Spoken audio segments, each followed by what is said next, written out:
Salut, c'est Olivier Geoffry, bienvenido dans un nouvel épisode de Vivre à, podcast de françaisdanslemonde.fr, la première plateforme d'aide à la mobilité internationale. Nous ne partons pas très loin de la France cette semaine, direction Barcelone, pour prendre un peu l'air, un grand bol d'air même, pour profiter du soleil, de la plage et surtout pour tout savoir sur cette ville qui est de plus en plus internationale et de plus en plus attirante pour beaucoup de Français aussi. Notre guide est Sandrine Gélin-Lamrani. Elle a pas mal bourlingué, Sandrine. On est dans la catégorie expatriée professionnelle là, et elle est désormais installée dans la capitale catalane. On va tout de suite l'accueillir pour rentrer dans le vif du sujet, parce qu'il y a beaucoup à dire sur Barcelone. Vivre à, chaque week-end, zoom sur une ville d'expat avec Olivier Geoffry. Bonjour Sandrine. Bonjour Olivier. Bienvenue dans notre podcast. Passage obligé avant de commencer la visite de Barcelone. Nous en dire plus sur toi et ton parcours en quelques mots, même si les internautes fidèles à Français dans le monde te connaissent déjà un peu avec ta chronique Entreprendre à l'étranger. Alors, qui es-tu ? Alors moi, je suis ce que l'on peut appeler une multi-expatriée et une serial entrepreneuse. D'accord. Alors, j'ai été expatriée dans 6 pays différents dans ma carrière et j'ai travaillé dans 8 pays différents sur 3 continents. Ce qui fait que j'ai vraiment mené une carrière internationale dans des entreprises pour lesquelles j'ai travaillé ou que j'ai créé moi-même et développé dans le secteur des services aux entreprises, d'abord dans le conseil, ensuite dans la formation et enfin dans le coaching professionnel, 3e métier que j'exerce aujourd'hui à temps plein. D'accord, et tu es toi-même, si je ne me trompe pas, arrivé à Barcelone assez récemment, donc ça va être facile de te mettre dans la peau de quelqu'un qui voudrait s'expatrier là-bas aussi. Absolument, Olivier, parce que moi, je suis à Barcelone depuis un peu plus d'1 an maintenant. Et donc, j'ai clôturé cette première phase de découverte et d'installation dans la capitale catalane. Donc, effectivement, je vais avoir le regard de la personne qui s'est installée dans une nouvelle ville en ayant complété cette première phase qui est extrêmement importante en expatriation. Alors, on va être ensemble pendant une bonne demi-heure. Quel sujet on va aborder pendant cette visite à Barcelone ? On va aller à la découverte de la ville ensemble. On va s'intéresser bien évidemment aux aspects culturels, gastronomiques, sportifs de la ville. On va parler des grands modernistes qui ont façonné le visage architectural de Barcelone. On va parler de ses artistes, on va parler de ses bonnes adresses. Et puis, on va aussi s'intéresser à une association particulière dont je fais partie qui a pour vocation d'aider les talents internationaux justement à s'installer et à mieux connaître Barcelone. Puis, on finira peut-être par une découverte un petit peu plus ludique de la ville en fin de podcast. Très bien, donc tous les essentiels avec la petite touche personnelle en plus, donc ça me paraît parfait. On est prêt à parcourir Barcelone et on va justement commencer à le faire juste après les infos d'Artus. À tout de suite. Les infos d'Artus. Vivre à. On fait le tour de Barcelone en 3 minutes avec Artus, comme d'habitude. Salut Artus. Salut Olivier. Savais-tu que plus de 40% des expatriés français se trouvent dans un pays frontalier ? Et oui, ça peut paraître étonnant, mais ce chiffre prouve bien que pour tenter l'expatriation, pas besoin d'aller à l'autre bout du monde. Et ça, les 50 000 Français qui résident à Barcelone l'ont très bien compris. 50 000 Français, c'est une belle communauté du coup. Et oui, comme tu le dis, 50 000, ça fait beaucoup. En même temps, avec 300 jours de soleil par an, un coût de vie moins cher qu'en France et un marché de l'emploi attrayant, Barcelone, la capitale de la Catalogne, a de nombreux atouts. Ce n'est donc pas étonnant que la ville de Gaudi dispose de la plus grande communauté française du royaume ibérique. Savais-tu que la ville surclasse par exemple la capitale Madrid ou les stations balnéaires de la Costa Brava et que plus de 3 Français sur 10 habitants en Espagne vivent à Barcelone ? La présence d'une grande communauté française est une bonne chose pour les néo-expatriés. En revanche, pour les autres, rassurez-vous, bien que Barcelone se situe à moins de 150 km de l'Hexagone, vous aurez tout de même un certain sentiment de dépaysement. Et maintenant, concentrons-nous sur les infos pratiques et les tâches administratives à connaître. Exactement, j'allais le dire. Et on commence par les tâches administratives, s'il te plaît. Excellent choix, Olivier. Étant donné que l'Espagne est un membre de l'Union européenne depuis 1986, vous n'avez pas besoin de visa pour vivre et travailler dans le royaume. Attention, il y a une petite subtilité, c'est la durée de votre séjour. Si vous restez plus de 3 mois consécutifs à Barcelone, il vous faudra un NIE. Un NIE, qu'est-ce que c'est ça? Tout simplement, le NIE, c'est El Número de Identificación de los Extranjeros, traduction numéro d'identification des étrangers. C'est un numéro alphanumérique de 9 caractères que l'État espagnol délivre aux non-résidents. Et il sert à quoi exactement ce NIE? Je préfère vous prévenir, ce numéro ne remplace pas votre pièce d'identité, mais il est presque aussi important. Le NIE permanent permet aux autorités de vous identifier et de vous suivre sur le sol espagnol. Concrètement, le NIE permanent vous permettra d'accomplir la plupart des formalités. Par exemple, pour acheter un bien immobilier, payer vos impôts, immatriculer votre voiture, ouvrir un compte bancaire ou même contracter un abonnement de gaz et d'électricité, il vous faudra ce fameux numéro. Pour vous procurer ce précieux sésame, vous pouvez réaliser l'ensemble de vos démarches en France auprès des 9 consulats d'Espagne présents en métropole. C'est quand même pratique de l'avoir. Ok, bien noté Artus, des infos clairement importantes sur le NIE. Passons maintenant aux infos pratiques. Tu en as quelques-unes pour nos auditeurs? Bien sûr, j'en ai plein. On commence par le logement. Selon les dernières datas, les Français vivent dans les hauteurs de Barcelone, dans les quartiers de Gothic, Bon Pastor, Guinardó ou Nou Barris. Pour les 2 derniers cités, les quartiers de Guinardó ou Nou Barris, ils sont réputés pour leur prix accessible. Autre élément apprécié, la verdure qui les entoure, avec notamment la colline de Collserola. Vous me voyez venir, ces quartiers sont appréciés des Français parce qu'ils se trouvent proches des établissements scolaires français de la ville. Niveau coût, comme dans de nombreuses grandes villes, les coûts sont relativement élevés. Pour un appartement en centre-ville, comptez entre 4 000 et 7 500 euros. En périphérie, comme à Guinardó par exemple, les prix oscillent entre 2 400 et 4 500 euros. Pour plus d'infos pratiques, rendez-vous sur le site françaisdanslemonde.fr, comme d'habitude. Parfait, merci beaucoup Artus, à très bientôt. Retrouvez Vivre à en replay françaisdanslemonde.fr. Vous écoutez Vivre à Barcelone, Sandrine est notre guide aujourd'hui. Alors Sandrine, pour poursuivre, comment tu présenterais Barcelone? Qu'est-ce qui te vient à l'esprit quand on parle de ta ville? Alors, quand on parle de Barcelone, il y a évidemment tout de suite qui vient à l'esprit un certain nombre de données climatiques évidentes. Donc ça, je vais tout de suite en parler, comme ça on l'aura évacué. Voilà. Bien sûr, le soleil, bien sûr, la mer, bien sûr, la plage. Donc on est là dans un climat méditerranéen très agréable, avec un art de vivre évidemment qui y correspond. Ça c'est fait. Ça, c'est fait. La deuxième chose que je voudrais dire, en tant que, justement, nouvelle personne qui arrive à Barcelone, c'est que ce qui est intéressant, c'est que sur cette ville en particulier, et puis sur la Catalogne en général, qui est la région dont Barcelone est la capitale, il y a pléthore d'informations. Donc moi, à titre personnel, je pense que Barcelone, c'est la ville dans laquelle j'ai habité, où j'ai eu accès à un volume d'informations extrêmement conséquent avant de m'y installer et d'y habiter. Donc vraiment, moi, je recommande bien sûr d'aller consulter les guides de la ville, les guides touristiques. Ça peut être le Lonely Planet, ça peut être le guide du Petit Futé. Et il y a même un guide que j'avais trouvé moi à l'époque quand j'avais commencé à regarder tout ça, qui est un guide spécifique sur l'installation à Barcelone, édité aux éditions Héliopole. Donc il y a vraiment de quoi faire.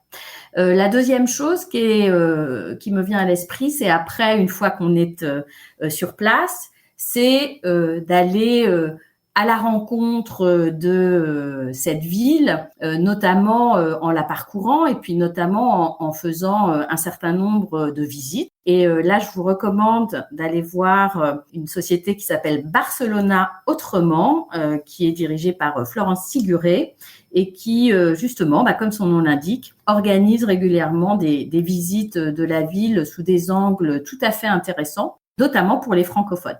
Barcelone, capitale de la Catalogne, une ville qui recèle de bijoux, d'architecture et de culture et d'art. Donc, si on veut faire un petit focus sur le côté architectural, on ne peut pas ne pas nommer bien sûr cette période qui est la période moderniste, avec l'architecte le plus connu de cette période qui est Antoni Gaudí et qui a notamment bâti la fameuse Sagrada Familia. Donc ça, je pense que c'est connu probablement de la plupart, puisque la Sagrada Familia, c'est cette grande église qui a été conçue et bâtie par Gaudi, mais qui n'est pas finie.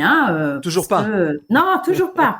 Alors, en plus, ils avaient prévu de finir je crois, en 2022, 23 ou 24, je ne sais plus. Et puis avec la pandémie, ça a été reculé parce que la spécificité de ce chantier, c'est qu'il est autofinancé. Donc, il est autofinancé par en fait les tickets des gens qui viennent visiter et également les dons. Mais elle avance, et je pense que quand même, d'ici quelques années, on pourra peut-être admirer la Sagrada Familia dans son intégrité. Donc ça, bien sûr, c'est le chef-d'œuvre. Moi, à titre personnel, j'ai une préférence ou un coup de cœur pour un autre bâtiment de Antoni Gaudi que vous pourrez découvrir à Barcelone. C'est le Palais Güell. C'est en fait une espèce de mini-palais à inspiration gothique et médiévale que Gaudi avait construit pour son mécène, qui était Eusebi Güell, qui était un grand industriel de la fin du 19e siècle, début du 20e siècle. Donc, si vous avez l'occasion, ce bâtiment, il est à côté de Las Ramblas, cette fameuse grande artère la plus connue du centre historique de Barcelone. Et le Palais Güell, c'est un petit bijou. Un troisième édifice, peut-être à noter, alors qui est moins connu que les deux premiers, toujours de Gaudi, qui s'appelle la Casa Vincennes. Et moi, je l'aime tout particulièrement parce que c'est son premier chef-d'œuvre de jeunesse et qu'il est à inspiration d'architecture orientaliste. Moi qui ai habité pendant longtemps au Maroc, c'est vrai que ça me fait toujours quelque chose de contempler ce bâtiment qui est dans le quartier de Gracia. Ok, et il y a aussi 3 artistes catalans internationaux qui sont absolument incontournables, Sandrine. Absolument. Alors, une fois l'architecture découverte, c'est fascinant à Barcelone d'aller à la rencontre de 3 peintres mondialement connus. Le premier, Pablo Picasso. Le deuxième, Joan Miró. Le troisième, Antoni Tàpies. Joan Miró et Antoni Tàpies, ils sont barcelonais et ils ont chacun un musée qui leur est dédié. Donc, le musée Picasso qui est dans le quartier d'Elborn. La fondation Miró qui est sur la colline de Montjuïc avec une vue panoramique magnifique sur la ville, et Antoni Tàpies qui a une fondation à son nom dans le quartier de l'Eixample. D'accord, bien noté. Alors, toutes ces visites, j'imagine que ça donne faim, et j'ai cru comprendre que tu avais quelques bonnes adresses à nous donner aussi. Absolument. Alors, la gastronomie, c'est évidemment incontournable à Barcelone. Je commencerai déjà par nommer un certain nombre de terrasses ou de rooftops. Alors à Barcelone, comme on est à côté de la mer, il y a tout un tas de terrasses en altitude, entre guillemets, qui jalonnent la ville. Alors vous avez par exemple tous les rooftops des hôtels qui se trouvent sur le passage de Gracia. Alors, le passage de Gracia, c'est une artère, c'est un peu l'équivalent des Champs-Élysées, tu vois. Là, il y a tout un tas d'hôtels avec des terrasses, des rooftops en hauteur qui permettent vraiment d'apprécier la ville. Il y a également à noter, alors là, tout à côté de la mer, de la plage, le 26e étage de l'hôtel W qui s'appelle l'Eclipse. Alors, l'hôtel W, c'est un hôtel construit par Ricardo Bofill, l'architecte très connu, et qui a une forme en fait de voile. Et également, dernière peut-être recommandation, l'ancien restaurant de la chanteuse Shakira et de Gérard Piqué, ce sportif de haut niveau, qui s'appelle Azul. Donc voilà pour les rooftops et pour découvrir la ville d'en haut. Au niveau gastronomique, on ne peut pas ne pas citer la Boqueria, c'est-à-dire le marché le plus connu, le plus grand et le plus iconique de la ville, qui se situe également sur les flancs de Las Ramblas. où on peut aussi se restaurer, puisque la particularité des marchés à Barcelone, c'est que et tous les marchés de quartier sont comme ça, ce sont des marchés couverts et il y a la partie commerçante et puis il y a aussi toujours une petite partie restauration et en fait les habitués du quartier, en fait, tout simplement les habitants du quartier viennent après leurs courses, y prendre un café ou manger un bocadillo. Ce bocadillo, c'est les petits sandwichs qu'on mange à la mi-matinée. C'est très chaleureux. Et puisqu'on parle de bonnes adresses, il y a aussi des restaurants que tu apprécies particulièrement, Sandrine. Absolument. Donc, j'ai pensé à 3 adresses qui sont pour moi 3 bonnes tables. Le premier, c'est un restaurant qui s'appelle La Mundana. C'est dans le quartier de Sants. Donc le quartier qui est plutôt du côté de la gare. Une cuisine traditionnelle catalane totalement réinventée. Et donc, on peut à la fois découvrir la gastronomie catalane tout en n'ayant pas l'impression, en fait, de déguster de la cuisine catalane, tant elle a été repositionnée par les chefs de ce restaurant. Deuxième restaurant que moi j'aime bien aussi, c'est un restaurant qui s'appelle Les Filles, qui est dans le quartier de Gracia, avec une cuisine là d'inspiration végétarienne et de fusion. Et c'est particulièrement agréable l'été, les filles, parce qu'ils ont une très jolie cour arborée dans laquelle on peut profiter d'un petit peu d'ombre quand il fait extrêmement chaud. Et puis le troisième restaurant qui s'appelle La Bernena, qui est à Gracia également, avec une cuisine à base d'ingrédients méditerranéens de saison, mais aussi des influences asiatiques et sud-américaines. C'est vraiment un lieu sympathique, avec une atmosphère chaleureuse et alors une inventivité culinaire qui est absolument captivante. Ça donne envie, et ça tombe bien parce que j'ai tout noté. Alors une dernière chose avant de faire une pause, on est tous d'accord, je pense qu'il se passe beaucoup de choses à Barcelone culturellement et beaucoup de choses en général, beaucoup de festivals, c'est un peu la ville des festivals, dont certains sont des festivals francophones. Alors absolument, Barcelone c'est vraiment un centre international important, on va dire de festivals en tout genre.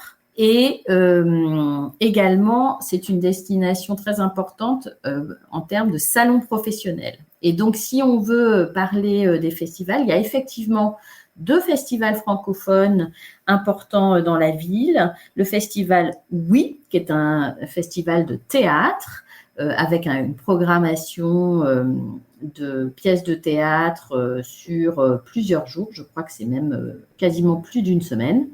Et puis le festival Hola, qui lui est un festival de films francophones. Sandrine, merci beaucoup. On va te retrouver pour la dernière partie de cet épisode spécial Barcelone dans quelques minutes. Le temps d'écouter le replay d'une interview très intéressante aussi, réalisée par Gauthier avec Aurore, qui est présidente de l'antenne locale de la FIAF, Barcelone Accueil. Elle nous parle, entre autres, des erreurs à éviter quand on s'installe à Barcelone. Le podcast. C'est décidément très difficile de trouver des choses négatives sur Barcelone. On va essayer quand même dans ce podcast. Mais on va quand même à un endroit assez paradisiaque. On va y retrouver Aurore Créache, présidente de Barcelone Accueil depuis peu. Madame la présidente, bonjour et bienvenue. Bonjour Mathieu. Bienvenue sur Français dans le monde. On va se balader d'abord dans ton parcours, si tu veux bien. Tu es originaire de Brest et puis tu vas rencontrer, alors que c'est la première année Erasmus à Strasbourg, ton mari qui est espagnol. Là, on est en 92. Des souvenirs, l'Europe devient concrète avec Erasmus. Eh ben, c'est ça, exactement. On dit qu'il y a 5 millions d'enfants qui sont nés des couples Erasmus. Eh ben, nous, on en a 5 des 5 millions. C'est vrai que vous avez fait fort sur les enfants. 5 enfants, vous n'avez pas chaud. Voilà. Après vos études, du coup, première expatriation, il va y avoir 2 enfants là-bas en Corée du Sud. C'est marrant comme première destination, la Corée, Aurore. Ben écoute, mon mari nous on est tous les deux on avait vraiment l'ambition de partir à l'étranger et c'est vrai que lui à l'époque travaillait pour la grande distribution alimentaire en Espagne. Personne en Espagne ne voulait partir en expatriation et donc on était les premiers sur la liste et on nous envoyait au bout du monde et on était ravis. Vous avez aimé, c'était près de Séoul ? Alors, on a commencé à Séoul parce que mon deuxième enfant est né là-bas, à Séoul. Et ensuite, on est parti à Busan, dans le sud du pays. Donc, c'était vraiment, vraiment le bout du monde. Ouais. La plupart des gens n'avaient jamais rencontré d'occidentaux de leur vie. Enfin, c'était vraiment un dépaysement total. Ça a été très dur, mais ultra enrichissant. Alors, je continue votre balade d'expat en suivant vos enfants et vos arrivées d'enfants. Le troisième arrive à Séville. À Séville, c'était notre année de transition entre 2 postes.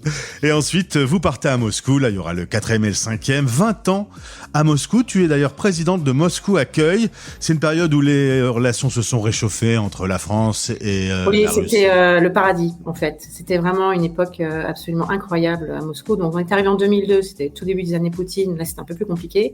Mais à partir de 2006, je dirais, jusqu'à 2014, la guerre de Crimée, vraiment, ça a été des années absolument incroyables. Incroyable. Un paradis perdu pour nous. En ce qui me concerne, la visite de Moscou est la visite de la capitale qui m'a le plus marqué. Elle est étonnante, cette capitale. Immense. Tout le temps en vie, tout le temps ouvert, tout le temps allumé, tout le temps des choses à faire. Une vie culturelle absolument incroyable. Un peuple absolument inoubliable. Voilà. Et vraiment, ça a été une période de notre vie on s'est redécouvert. Enfin, en fait, quand on arrive en Russie, on va jusqu'au bout de nous-mêmes, dans tous les sens du terme. C'est un pays de l'extrême. Et la capitale, Moscou, c'est une des capitales les plus incroyables du monde, franchement. Évidemment, le 7 mars 2022, vous prenez une décision en quelques heures seulement. La France appelle ses ressortissants français à partir, à quitter le pays, et vous décidez de partir après le début de la guerre. Exactement. Donc, on a dû plier bagages 20 ans de vie en 20 heures, en grosso modo. Et on s'est dit, mon mari étant espagnol, on s'est dit, bon, on va d'abord poser nos valises en Espagne, se calmer un petit peu, reprendre un peu, remettre les pieds sur terre, reprendre un peu notre vie là où elle s'est arrêtée. Et puis, au bout de 6 mois, on nous a proposé de venir vivre à Barcelone pour l'entreprise de mon mari. Petite question pratique, il y a une sensation de panique quand la guerre se déclenche ? Non, pas du tout. Déjà, on est complètement abasourdis, tellement... Personne ne s'y attendait, surtout les gens qui vivaient en Russie. On est totalement abasourdis et on est encore plus abasourdis par la décision de la France de nous faire rentrer, en fait. Donc, en fait, on est en état de choc total. On arrive en Espagne le 8 mars, on est en état de choc absolu. Et on est resté comme ça, prostré, je pense, à peu près 3 mois. Évidemment, on va le signaler dans le cadre du partenariat avec la FIAF. Moscou Accueil existe toujours. Il y a évidemment beaucoup moins de familles présentes. Mais tu dis que c'est quand même une association essentielle. Tout est différent là-bas et l'entraide doit être forte. Donc, on salue l'équipe de Moscou Accueil au passage. Ah, bien sûr. Valérie, la présidente, et tous les chers amis qui sont restés là-bas, qui doivent avoir une vie très, très différente. Mais bon, Moscou Accueil est là pour eux et c'est la solidarité qui prime avant tout, en fait. Allez, on tourne la page. On est maintenant donc à Barcelone, une vie très douce, un décor, évidemment, la mer, la montagne. À chaque fois, on en parle. C'est ce que je disais en chapeau d'introduction. Tu es la nouvelle présidente de l'association. Il y a 150 familles à peu près, mais tu penses pouvoir faire beaucoup mieux. J'espère, parce que je prends toujours en exemple Bruxelles Accueil, qui est un accueil francophone dans une ville bilingue. Et frontalier, d'un pays frontalier de la France, et ils ont 600 membres, donc je me dis quand même, c'est pas possible, on va pouvoir faire mieux. Donc oui, bien sûr, je suis toujours dans l'optique d'accueillir des nouveaux adhérents, et surtout des nouveaux arrivants adhérents, parce que c'est quand même notre cœur de métier. On salue le consulat et l'Institut français où vous avez votre bureau qui vous aide beaucoup. Un nouveau Français expatrié à Barcelone doit passer par votre asso, créer du réseau, de l'entraide. Disons que comme tout accueil, on est destiné à aider les gens à refaire leur vie, entre guillemets, et surtout leur vie sociale et amicale. Parce qu'au niveau professionnel et au niveau administratif, évidemment, il y a le consulat. Au niveau professionnel, il y a les entreprises ou les auto-entrepreneurs qui viennent. Mais une fois qu'on a quitté sa famille et son réseau social, eh bien, il faut en recréer un. Et il faut le recréer le plus vite possible pour pas tomber dans une espèce d'isolement qui peut être fatal à la famille, franchement. Donc voilà, nous on est là pour ça, et évidemment on a des activités que l'on propose à nos adhérents pour créer ce lien. Dans le lien de ce podcast, tous les liens pratiques, le site web, le planning de vos animations. Bon, on imagine bien qu'il y a des tapas possibles. Évidemment. Alors nous on fait des apéros, évidemment, ça c'est la base pour tout accueil français qui se respecte, des cafés, et on fait même des apéros en espagnol, parce qu'en fait une de nos belles activités l'idée, c'est pouvoir échanger en espagnol pour les gens qui n'ont pas forcément la possibilité de pratiquer leur espagnol tous les jours. Donc ça, c'est ultra attractif pour nos adhérents. Et puis voilà, la marche, le bowling, des visites culturelles évidemment, parce que vraiment, Barcelone se prête à ça. Et voilà, donc les gens se rencontrent, créent du lien, retrouvent des amis, et c'est ça le principal. Aurore, maintenant on va vivre en expat à Barcelone. On va mettre d'abord un warning, tu m'as dit clairement. Attention, il y a 2 choses un peu difficiles quand on arrive dans la ville. Le logement, tu m'as quand même qualifié Barcelone de ville des arnaques, ce qui est quand même un peu radical. C'est vrai. Il faut en être conscient, et plus on est conscient, et moins on va être sujet à des déboires, des fois quand même un peu tragiques quand même, hein, surtout quand ça engendre des pertes financières conséquentes. Donc voilà. Et puis, comme dans toute grande ville, en ce moment, là, il y a une vraie crise du logement, hein, en Espagne et à Barcelone en particulier. Donc, très peu de logements disponibles à la location. Donc voilà, il faut faire attention, il faut être vigilant. Et puis surtout se dire que c'est pas forcément une ville si peu chère que ça au niveau logement comparé à la France. Comparé à Paris, peut-être pas, mais comparé à la France en général, c'est pas si peu cher que ça. Deuxième warning, l'administration. Pourquoi ne pas prendre un avocat pour s'installer ? Il y a pas mal de paperasserie. C'est peut-être un peu sécurisant de passer par un avocat ? Oui. Et puis, déjà, il y a la langue, hein, qui est quand même l'espagnol. À moins qu'on maîtrise espagnol. On est aussi dans une région où tout se fait en catalan, hein, à 90%. Et puis, l'administration est aussi pointilleuse que la France, je dirais. Donc, même les Espagnols, même les locaux, n'hésitent pas à prendre un avocat pour faire leur démarche administrative, avoir un intermédiaire pour être sûr que tout se passe dans les règles. Alors, vous êtes prochainement expat français dans cette jolie ville espagnole. C'est assez différent de Madrid. Tu me dis que Barcelone est plus cool que Madrid ? Oui, disons qu'à Madrid, déjà, il y a tout le microcosme diplomatique. Madrid est aussi la ville de l'aristocratie et de la bourgeoisie espagnole.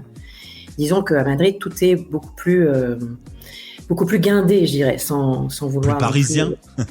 Voilà, je dirais, voilà. Barcelone, les gens qui viennent à Barcelone, ils viennent pour vivre leur meilleure vie.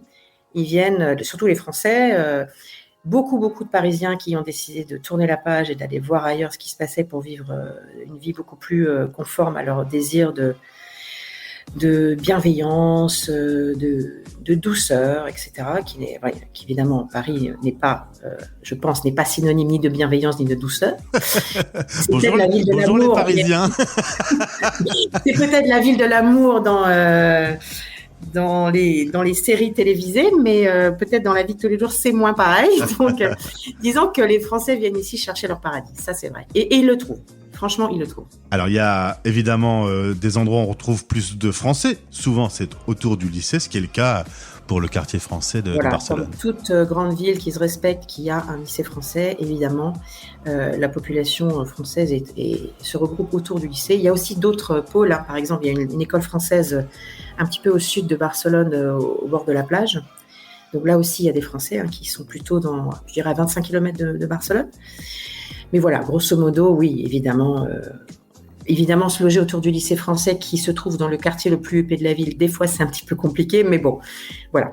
Disons que beaucoup de choses se passent autour du lycée, évidemment. Je te laisse dire le nom du quartier, parce que mon espagnol... Pedralbes, donc c'est le quartier de Pedralbes, au nord de Barcelone. La ville, c'est comme 2 villes, tu me disais. Il y a la ville des touristes et la ville des résidents. Voilà, c'est 2 villes qui se rencontrent très peu. Évidemment, il y a beaucoup de Catalans qui travaillent pour l'industrie touristique et pour les touristes.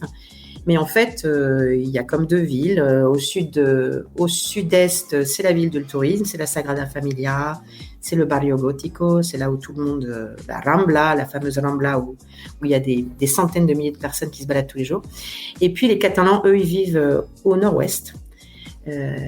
Et les Français, les résidents vivent avec eux. Voilà. Donc c'est très très agréable parce que c'est quand même une ville provinciale en fait. On n'est pas la capitale, on n'est pas Madrid, donc les gens sont tranquilles, ils vivent leur vie, voilà. Donc c'est vraiment très agréable. En tout cas, si le projet pour vous est de vous installer à Barcelone, commencez l'aventure avec Barcelone Accueil et vous rencontrerez Aurore qui a été notre guide aujourd'hui. Aurore, merci. Brest, Corée, Moscou, Barcelone aujourd'hui, sacré parcours d'expat. Oui, ouais, c'est sûr, mais très très enrichissant et que je conseille à tout le monde. Si vous pouvez partir à l'étranger, partez, franchement. Voilà. Les voyages forment la jeunesse. Exactement. Vous avez 5 enfants, ils sont également expats dans l'âme du coup? Oui, j'en ai un aux Pays-Bas, l'autre, le dernier qui va partir faire ses études aux Pays-Bas aussi également. J'en ai une qui a fait ses études à Budapest en Hongrie, qui maintenant vit à Madrid, voilà. Et j'en ai qu'une qui est à Brest finalement. M'en doutais. Merci beaucoup en tout cas pour ton temps et au plaisir de te retrouver. Merci à toi. Au revoir, bonne journée. françaisdanslemonde.fr. Nous sommes à Barcelone cette semaine dans Vivre à, qui s'appelle donc Vivre à Barcelone, logique. Sandrine est notre invitée et notre guide. Elle nous emmène à travers cette belle ville pendant encore quelques minutes. Et bon, moi je suis un grand fan de Clapiche, le réalisateur de cinéma, donc je pense forcément à son film L'Auberge espagnole et tous les autres d'ailleurs, quand on parle de Barcelone. C'était au début des années 2000 que ce film est sorti. Est-ce que Barcelone a beaucoup changé depuis, Sandrine ? Forcément, Olivier, le film de Clapiche, comme tu le disais, c'est début des années 2000. On est maintenant presque plus de 20 ans plus tard. Oui, Barcelone a beaucoup changé. C'est intéressant parce que les Barcelonais te l'expliquent. Il y a eu à Barcelone une phase avant 1992 et après 1992.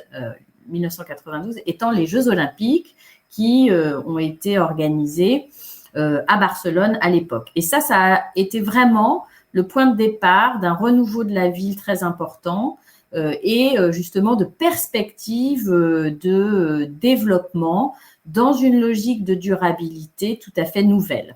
Donc le film de Clapiche, finalement, au début des années 2000, c'est un petit peu le début de cette ère-là. C'est le début de la transformation. Et 20 ans plus tard, je dirais que Barcelone a conquis un statut de ville internationale très importante en termes économiques, en termes de recherche, en termes de positionnement, notamment sur les technologies informatiques et les technologies de l'information, qui sont très différentes du début des années 2000. Alors pour profiter de tous les aspects de cette ville de Barcelone qu'on a évoqué depuis le début de cet épisode, est-ce qu'il faut, pour s'intégrer encore plus, parler catalan, par exemple, qui est forcément différent de l'espagnol, qui se rapproche un peu du français, mais est-ce que c'est important de l'assimiler pour s'intégrer plus facilement ? C'est la grande question qui revient souvent, ça je l'ai remarqué. Et moi je dirais que en tant qu'étranger à Barcelone, ce n'est pas nécessaire de parler catalan pour s'intégrer, connaître les us et coutumes de la ville ou de la région. Ce qui est important, c'est de pouvoir évidemment connaître un certain nombre de mots usuels de catalan pour pouvoir les utiliser dans sa vie quotidienne. En revanche, il est plutôt recommandé de parler espagnol. Ça, évidemment, je dirais comme dans toute expatriation, il est recommandé d'apprendre la langue officielle du pays, et le pays c'est l'Espagne, et donc c'est l'espagnol. Maintenant, c'est vrai que en tant que francophone, c'est assez intéressant. En fait, le catalan est très proche du français, et c'est vrai qu'en ce sens, il y a quand même des points communs très forts entre le français et le catalan, et que en Catalogne et à Barcelone particulièrement, on peut trouver beaucoup de tropismes francophones. Donc, c'est intéressant pour un francophone ou un français d'être dans un lieu où finalement la langue française a un aspect de proximité qui fait que si on parle quelques mots de catalan de manière usuelle pour des choses simples de tous les jours, ça suffit largement. Alors Sandrine, tu voulais aussi nous parler d'une association qui te tient à cœur, Barcelona Global. Qu'est-ce que c'est exactement ? Oui, alors Barcelona Global, effectivement, je voulais en dire quelques mots. C'est une association dont je suis membre, à laquelle j'ai adhéré finalement assez vite après mon arrivée dans la ville. C'est une association privée, indépendante, à but non lucratif, qui est composée d'un certain nombre de grandes et moyennes entreprises basées à Barcelone, et également de centres de recherche, d'entrepreneurs, d'institutions éducatives et d'universités. C'est une association qui a pour but de faire de Barcelone un lieu ouvert et attractif pour les talents internationaux.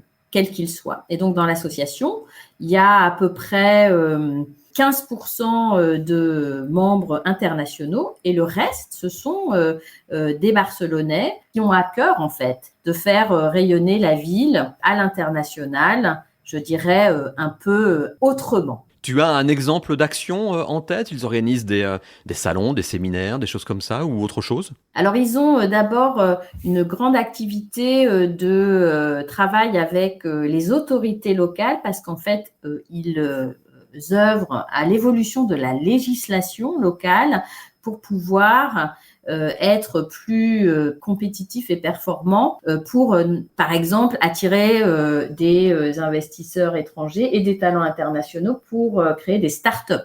Donc ça, c'est un secteur qui est extrêmement développé à Barcelone, qui a fait l'objet vraiment d'une politique et d'une stratégie de la ville depuis de nombreuses années, avec la création de tout un secteur et de tout un pôle de start-up, de high-tech, d'innovation qui aujourd'hui font concurrence à Londres, à Paris, à Berlin.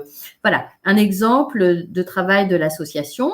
Un autre exemple, et j'y ai participé il y a pas longtemps, l'association met en place toute une journée de découverte d'entreprises et de centres de recherche tout autour de la ville pour tous les étudiants internationaux qui font un MBA à Barcelone au sein de l'une des business schools de la ville. Il y a beaucoup de choses à dire sur Barcelone. Je ne sais pas si on a réussi à tout dire. On aurait pu parler pas mal du foot aussi, le Barça, etc., etc. Ouais. Mais lorsqu'on préparait cet enregistrement, tu m'as proposé une idée originale pour terminer, faire un résumé de la ville de Barcelone à partir de l'anagramme Barcelona. Donc moi, je suis partant. Hein. Alors le B, du coup, ça correspondrait à quoi? Alors le B, je dirais B comme business. Parce que Barcelone, c'est une ville d'entrepreneurs qui mènent souvent des projets qui sont pionniers et puis qui aiment à valoriser sa spécificité. Et qui a toujours maintenu une activité économique importante, qui a finalement permis à la ville de naviguer de période de crise en période de crise sans jamais sombrer. Barcelone, c'est le siège d'entreprises internationales très importantes, par exemple Mango, par exemple Seat, etc. Je crois que la région représente 20% du PIB du pays et on voit bien le côté très business de la ville, je dirais, au regard de la capitale Madrid, qui, bien sûr, a un aspect peut-être plus institutionnel, tout simplement parce que les institutions du pays y sont, alors que Barcelone se positionne vraiment plus du côté business. Alors le A. Je dirais A comme accessible, parce que c'est l'une des villes les mieux connectées en Europe. Il y a un grand aéroport international. Il y a également depuis récemment une connexion par train depuis Madrid via Barcelone sur tout le sud de la France et ça monte jusqu'à Lyon. Donc c'est une accessibilité, et puis il y a bien sûr le port de Barcelone qui a une très grande activité. R. Alors le R, je dirais comme recherche, puisque Barcelone compte 90 centres de recherche, ce qui est très important. Et puis, la ville abrite aussi l'un des 8 centres de calcul à haute performance d'Europe. Donc, tu sais, ce sont ces gros ordinateurs qui sont capables de traiter la big data. Il y en a 8, et un de ceux-là est à Barcelone. C. Eh bien sûr, c'est comme culture. C'est la 4e ville d'Europe pour sa richesse culturelle. Puis en 2024, Barcelone va accueillir la conférence de l'Union européenne sur la culture et la Coupe de l'América, cette grande compétition sportive et culturelle. Elle va avoir lieu pour la première fois à Barcelone l'année prochaine. E comme environnement. La ville a développé depuis plus de 10 ans une vraie culture de la mobilité durable, avec des infrastructures et des équipements adaptés. L, eh bien, L comme libre. Barcelone aime faire valoir sa différence, notamment culturelle, à travers un certain nombre de mouvements. Et c'est frappant, à Barcelone, il existe de très nombreux réseaux et de très nombreuses communautés. Et les Barcelonais ont vraiment un sens très développé de ces communautés. O comme ouvert, parce que près d'un tiers de la population de Barcelone est internationale.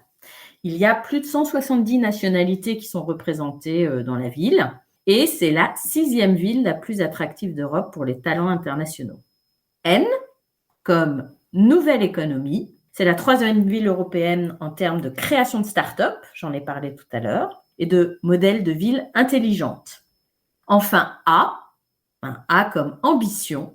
La ville a l'ambition de devenir l'une des meilleures villes au monde pour les talents internationaux et l'activité économique. Il faudra à ce moment-là qu'elle réconcilie sa tradition avec son ambition. C'est un très beau résumé, une belle fin. Merci beaucoup Sandrine de nous avoir guidés à travers cette magnifique ville de Barcelone.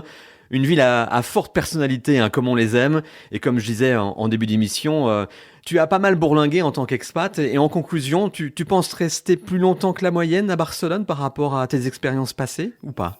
Ah, bonne question.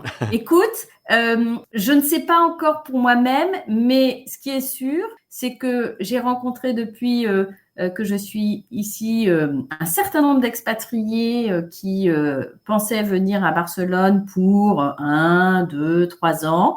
Et puis parfois, ils sont là depuis 20 ans.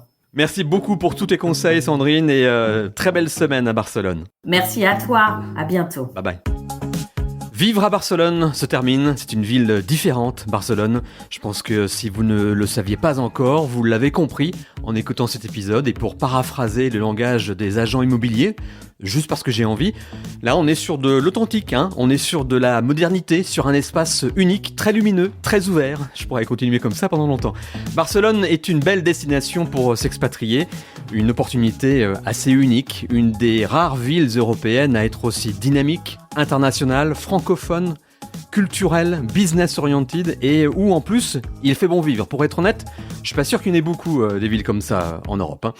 Et puis cerise sur le gâteau, si vous pensez vous expatrier et que vos enfants sont adolescents, c'est une des meilleures destinations qui soit. École, sécurité, transport en commun, jeunes, sorties, etc. Barcelone coche beaucoup de cases pour eux. Je pense qu'ils vont adorer. Ce podcast est dispo 24h/24 sur françaisdanslemonde.fr, rubrique Vivre à. N'hésitez surtout pas à le réécouter pour avoir des infos régulièrement et à le partager. Merci d'avance et à très vite pour visiter une autre des villes les plus plébiscitées par les Français expatriés. Salut! Vous vivez dans une ville que vous aimez ? Témoignez dans cette émission. Contactez-nous via la page Contact sur le site françaisdanslemonde.fr.